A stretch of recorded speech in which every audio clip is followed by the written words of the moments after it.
Hello and welcome to the PEM podcast, PEM in 10, the Psychic Eye Mystery, the Psychic Eye Mysteries podcast in 10 minutes.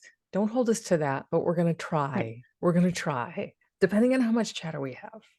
Because I only get to see Sandy like once a week. Like we talk a lot, but I only get to see her once a week. So anyway, so what is PEM in 10? PEM in 10 is we're going to try and keep it to a short 10-minute little podcast. If you're missing us and we miss a week or whatever, we'll be covering current headline kind of mysteries, things that are going on that have happened recently or in the recent past. And Sandy's done a beautiful short write-up of what's known out there right now. And then I've been tuning in on two of these today, and I've gotten some solid stuff. So we'll see. Fantastic. We'll Excellent. see. Okay. All right. So today we're going to cover the Moscow, go. Idaho. No, we go. Okay. The Moscow, Idaho murder mystery, which I know everybody is really unsettled by. So Sands, go ahead, take it away. Okay, so right before I jump into this case, I just did want to acknowledge that we had promised at this point in time we would be taking fan requests, and I wanted to go back and just acknowledge that the Bricka Family Murders, which is our most popular podcast, was recommended by Mary Douglas. So Mary, thank you very much for giving us a fascinating case. And we recently did round of applause. And we recently did the Watcher mystery, which Tori Bell had recommended. So thank you very much, Tori, for having a like mind. And today's case about the Idaho student murders comes from recommended by Leah Chastain. And Leah is by far the funniest person I've seen posting comments. She suggested buying Tesla stock on the cheap after you had predicted Elon Musk was going to ruin Twitter. And she also was the one that we have been laughing about ever since she posted it. She's thinking it. If I'm murdered, I hope you and Sandy cover my case. So Leah, don't worry. We're aware that if you ever do end up coming to, I hope to God that never happens. So never mind. But anyway, thank you, Leah, for all of your comments and your participation. And we will now jump into the Moscow, Idaho murder mystery, which is the slaying of 4 University of Idaho students that is currently grabbing headlines. So by way of background, on November 13th, 2022, at some point after 2:30 a.m., an unknown intruder using a large hunting knife savagely stabbed to death 4 University of Idaho students to death while they were sleeping in their beds. 3 of the victims, Madison Mogan, age 21, Kaylee Congalvis, age 21, Xana Kernodle, age 20, all 3 of them lived in an off-campus house on King Road where the attack occurred. And the 4th victim, 20-year-old Ethan Chapin, was there visiting his girlfriend, Xana. The 6-bedroom, 3-story home has 2 bedrooms per floor. The 4 victims were found on the 2nd and 3rd floors. On the morning of the grisly murders, in addition to Madison, Kaylee, and Xana, 2 other female roommates were at home, both asleep in their bedrooms on the 1st floor. Located on the Washington state border, Moscow is a small city of about 25,000 people, and for the 11,000 students that attend the University of Idaho, the community has always felt like a safe place, as the city has not recorded a murder in more than 7 years. The recent violent murder of 4 young students has rocked the campus and the community and is overwhelming the local police force. Authorities have stated that it appears the 4 victims may have been targeted, but none of the 4 young adults had a troubling background. Madison Mogan, who went by Maddie, was a 21-year-old senior from Coeur d'Alene who was majoring in marketing. Known to be a gentle, loving, and caring individual, Maddie kept close ties with long-term friends and family, and she was reportedly excited about graduating and had begun to make plans with her boyfriend, Jake Schreiger, to travel overseas once they had finished school next spring. 21-year-old Kaylee Goncalves was from Rathdrum, Idaho, and had been set to graduate next month. She had successfully secured a position with a marketing firm and had been planning to move to Austin, Texas in June with a close friend, Jordan Quesnell. Her younger sister reported that despite being on a break, Kaylee had shared a dog with her former college boyfriend and always believed the 2 of them would someday rekindle their relationship. Known to be strong-willed and fiercely independent, 20-year-old Xana Kernodle grew up in Idaho but had spent time living in Arizona in recent years. She and her boyfriend, 20-year-old Ethan Chapin, had been a couple since the previous spring semester. Ethan from Conway, Washington, was a triplet and had spent much of November 12th, the day before the killings, with his fraternal siblings, who are also University of Idaho students. Known to be the life of the party, Ethan was a kind, bright light and had a wry sense of humor, and he enjoyed playing intramural basketball. Investigators are still piecing together a timeline of events regarding the victims and their last known whereabouts on November 12th and 13th before their fatal attack. They've released the following information. The four were out socializing in and around town, as was typical for a Saturday night in Moscow following a University of Idaho football game. From 8 p.m. to 9 p.m., Ethan and Zaina attended a fraternity party at the Sigma Chi house, along with Ethan's triplet siblings, Maisie and Hunter. Across town, Maddie and Kaylee went out on their regular round. Maddie and Kaylee went out together around 10 p.m. to the Corner Club Bar on Main Street in downtown Moscow and stayed at the sports bar until 1:30 in the morning. The two then walked a few blocks up Main Street and stopped at a grub truck at 1:40 a.m. And then they were seen on a Twitch live stream chatting with each other as well as other people standing by the truck while they waited for about 10 minutes for their food. The girls then secured a private party for a ride home, arriving at their South Campus residence at 1:45 a.m. Police believe that Ethan and Zaina arrived home around roughly the same time. The two surviving roommates, who each had been out of town separately on Saturday and had returned to the King Road home by 1 a.m., retired to bed before Maddie, Zaina, and Ethan had arrived back from their night out. Kaylee was part of that too. Police have also determined that Kaylee placed 7 unanswered telephone calls to her former long-term boyfriend, Jack Ducour, between 2:26 a.m. and 2:52 a.m., which was actually typical behavior for Kaylee. Maddie also made calls to the same number during this time frame, and Jack, a student at the university, missed all the calls because he was sleeping. Just before noon on Sunday, November 13th, an unnamed person called 911 about an unconscious individual at the King Road residence. Apparently, when the roommates woke up, they called some of their friends to come over to the house because they had found one of the victims on the second floor and mistakenly thought that their friend had simply passed out and was not waking up. Once the roommates were joined by their friends, someone from the group called 911, and it was only after the police responded to the scene that they discovered the other 3 victims. From the scene, police concluded that there were no signs of forced entry, and they remain uncertain about how the perpetrator gained entry into the Kings Road home. Kathy Mabbitt, the Latah County coroner who conducted the initial autopsies on the 4 friends, said that they were most likely asleep at the time that they were attacked, possibly in their beds, and that at least one of the victims, possibly more, had tried to fight off the attacker. Kaylee's father has told reporters that his daughter had suffered defensive wounds during the attack. The coroner also reported that the victims all appeared to have been stabbed multiple times with a large knife, though no weapon has been recovered. She declined to say where on the body each victim had been stabbed, but did mention that the victims were stabbed in different places and each a different number of times.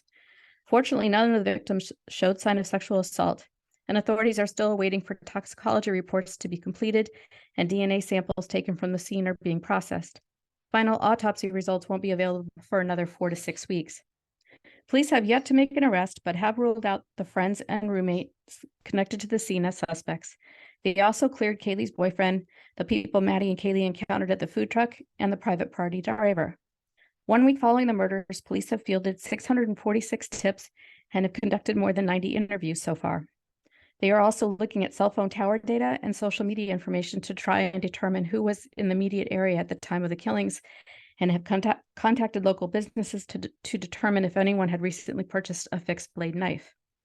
As the police struggle to identify a suspect, officials have stated that they cannot say with confidence that there is no risk to the college town community, and they have left open the possibility that there could be more than one perpetrator. My sources for this story include the New York Times, University of Idaho killings stump police, what we know by Mike Baker, 11/21/22, CNN, a week after 4 University of Idaho students were killed, there are mounting questions in the investigation and a few answers, by Travis Caldwell, 11/20/22, Moscow Pullman Daily News, Moscow murders, surviving roommates, first summoned friends, then 911 was called, by Anthony Coopers, 11/21/22, and NBC Today Show. Coroner offers new details about fatal slaying of 4 U of Idaho students after preliminary autopsies, by Samantha Kubota, 11/17/22. So V, you said you got some information on this. Yeah, so it was interesting because the 2 of the girls, Kaylee and her best friend who Maddie, was Maddie. Maddie. Yeah. They're beautiful, breathtaking girls, right? And I have a Beautiful. feeling that the press is globbed kind of onto those two as being the Yes. attractors to whoever intruded and, wanted to murder them. I didn't get that at all. I got that actually Zaina was the target. Oh. That's what I got. I felt that Zaina had brushed off a man's advances. And it was interesting because when I was first tuning in on it, I didn't see photos of the girls. This was like I'd heard about this, but I hadn't seen anything on the news because I'm deaf, so I don't watch TV. So so in my mind's eye, I kept seeing a brunette. She was the target. And when I pulled it up, I was like, oh, okay, that's her. And then I also had this feeling of like a really clear image of the man who perpetrated this. I don't believe it was multiple assailants. I think it was just him. I have a feeling Zaina and her boyfriend were on the third floor. That could be a guess, but I kind of feel like he started on the second. So they know he entered from the back. And the back of the house and the front of the house are almost two separate houses, basically.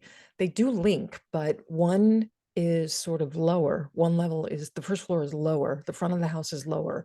And then if you go around to the back of the house, you're kind of, because it goes up a hill, you're kind of at the second floor, and then you walk in and then you go up the stairs to the second and third floor. So he entered obviously through the back. That's probably why he missed the roommates on the first floor or wasn't even concerned with them. And I believe he was looking for Zaina, thought that the two in bed together, because Kaylee and Maddie were found in the same bed together, that was the couple. So he started stabbing them, realized, nope, wrong people, and then went on to murder Zaina and her boyfriend. Ethan. Ethan, thank you. So I had a kind of a clear premonition, I guess, clear image of, I think this guy's going to be caught. I absolutely think this guy's going to be caught. I really, really do. I think that they're not necessarily close, but they're closing in. I think he's in his late 20s, early 30s. He feels like he has lighter hair. I would say maybe blonde to strawberry blonde. And I believe he's got a mustache. That's all I could kind of pull up on him. I do believe he's a little bonkers. And is obviously very, very sensitive to a woman rebuffing him. And Zaina made no bones about it because she has a boyfriend and she's, as you described, Sandy, it was really interesting because you described her in this as fiercely independent, like tough. She was tough. So she would have rebuffed this guy and he clearly got offended and wanted to exact revenge. I also believe that he's got a background in hunting because he's very comfortable around blood and around knives. I think he stabbed them with his hunting knife. I don't think he purchased it. I think he had it on him. And he just kind of waited for everybody. Like, I don't think this was a spur of the moment thing. I think he planned it out. And because he's a hunter, he's sort of used to waiting for animals to come into the clearing. So he treated this exactly like you would if he was out on a hunt, and murdered everybody in the house. And I did stumble across one photo of the crime scene from the back of the house, and there was so much blood that it was literally seeping down the wall at the back of the house. So this guy was just absolutely brutal, just brutal. I do believe someone suspects him. I think that someone in his vicinity thinks it was him because he's just that kind of guy.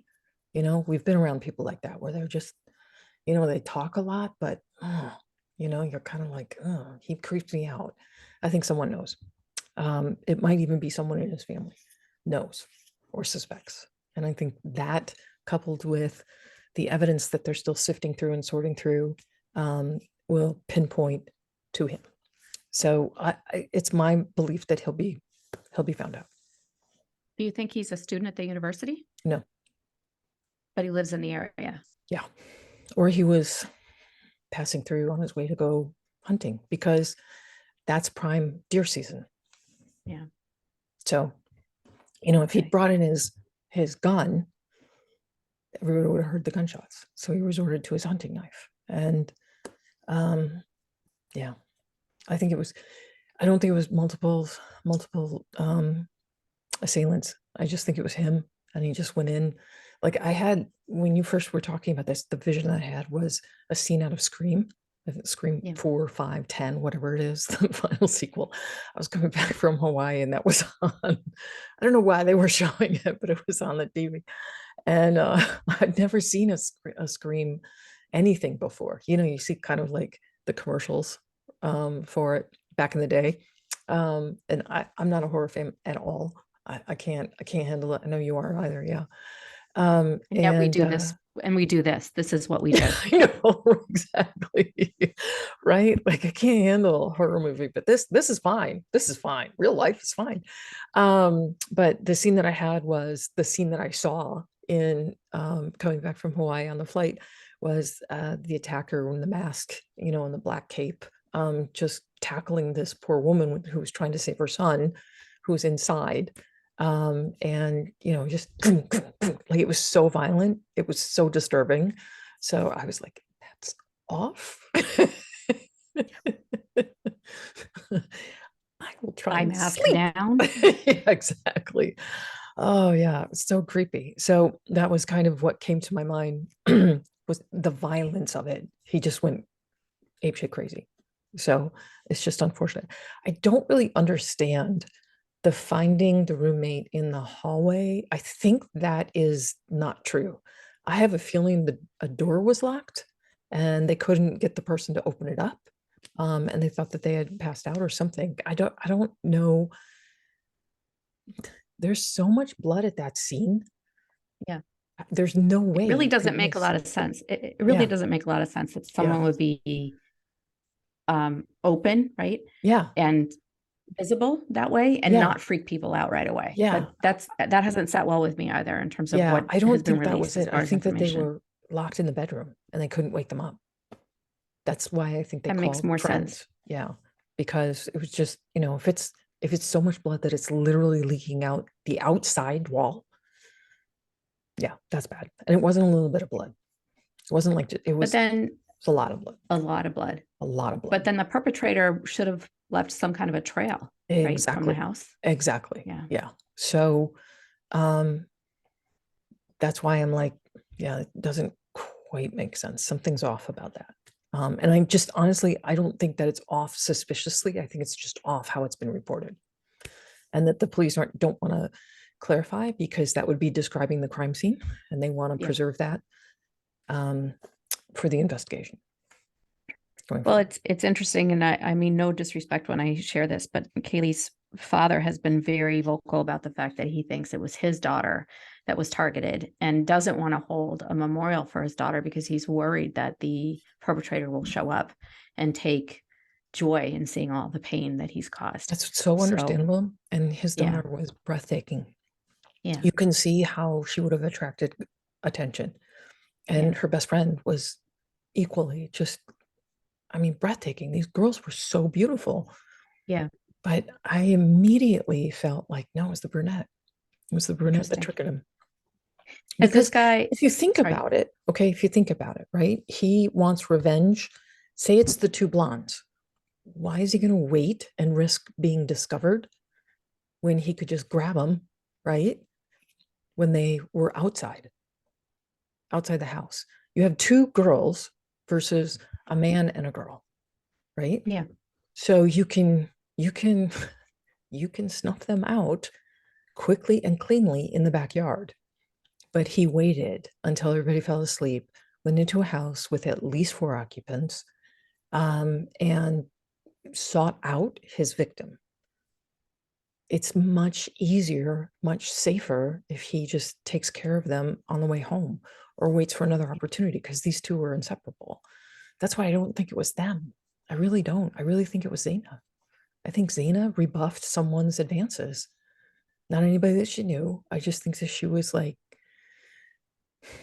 you know, this is what sucks about our world is yeah, that we can't be strong in saying no. We have to like consider a man's feelings, right? Because they could be like this guy.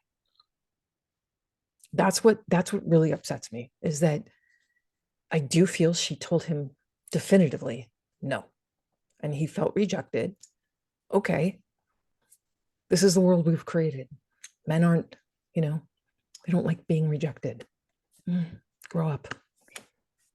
Well, do you feel that this perpetrator will do something like this again? No, I don't think so. I think he's very nervous. I think he feels like the noose is tightening. I do. I think he feels like they're closing in, and I really feel they are. Well, good. I hope Yeah. so. It's Initially, a I hideous thought, crime. maybe this was like a serial killer, because we talked. I'm like, God, that sounds like a serial killer. But Yeah. no, I don't think so. I think this was one-off. This was revenge against Dina. Well, it's a tragedy, and I'm very sorry for all the families. And it's a really tough time of year to have something so Right? horrible happen. Exactly. Yeah. Exactly. For just, if I'm correct, for just rebuffing, And even if it wasn't Zaina, obviously this was a crime of passion. So someone's fifis got hurt. Fucker. Yeah. I don't know Okay. if Idaho has the death penalty. Zap It's that it's asshole. actually Idaho. Yeah. Well, we'll see what Oh, happens Iowa. in that Yeah. regard. But yeah. Yeah. Idaho. Idaho. But they don't. Okay, this was successful. So thank you, everyone, for tuning in to PEM in 10. Okay. All right, we're wrapping it up, guys. That was our first PEM in 10. Hope you enjoyed it. We will absolutely follow up later if we get more information, or if more information is released. Hopefully this will have a conclusion here fairly soon. So thank you, Sandy, for coming up with this one and writing it up. And thank you, fans, for suggesting all of our wonderful stories. We really, really appreciate your input.